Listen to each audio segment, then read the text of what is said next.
ओबाड़े में मुबैना पुलिस मुक़ाबले में एक जवाबदार खे मारण जी दावा कई वई आहे। पुलिस जे तर्जुमान जो चवणु आहे त रेहड़ी केनाल भरिसां मुक़ाबले दौरान हिकु जवाबदार मारिजी वियो आहे। मारिजी वियल जवाबदार जी सुञाणप न थी सघी आहे। पिस्टल ऐं मोटरसाइकिल हथ करण जी दावा कई पई वञे। ओबाड़े में मुबैना पुलिस मुक़ाबले में हिकु जवाबदार खे मारण जी दावा कई वई आहे। पुलिस जे तर्जुमान जो चवणु आहे रेहड़ी केनाल भरिसां मुक़ाबले दौरान हिकु जवाबदार मारिजी वियो आहे।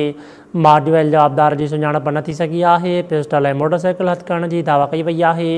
इन हवाले सां असां लाइन ते मौजूदु आहे ओबाड़े मां फैज़ुल्ला समय जो। जी फैज़ुल्ला, कहिड़ा तफ़सील आहिनि?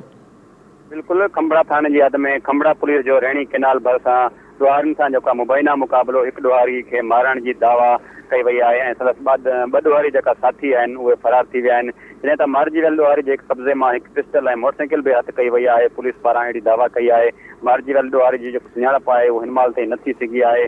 जेको मारिजी वियल ॾुहारी आहे उनजी लाश खणी पुलिस जेको आहे सिविल अस्पताल उबाड़ो पहुचायो आहे ऐं जिते जेकी मारिजी वियल ॾुहारी आहे ऐं उनजा जेका फरार थी वियल साथी आहिनि उन ख़िलाफ़ बि पुलिस मूजिबि त कार्रवाई जेको आहे करे रहिया आहियूं। ऐं होॾां जेको आहे ज़रियनि मूजिबि त पुलिस मुक़ाबले में मारिजी वियल जेको नौजवान आहे उहो पंजाब जे थाणो कोट सज़ल आहे, जिते माना ज़रियनि मूजिबि त उते गिरफ़्तार थियल हो, जंहिंखे पुलिस कोट सज़ल थाणे मां खणी करे सिंध जी हद खंबड़ा थाणे जी हद में जेको आहे फुल फ्राई करे छॾियो आहे।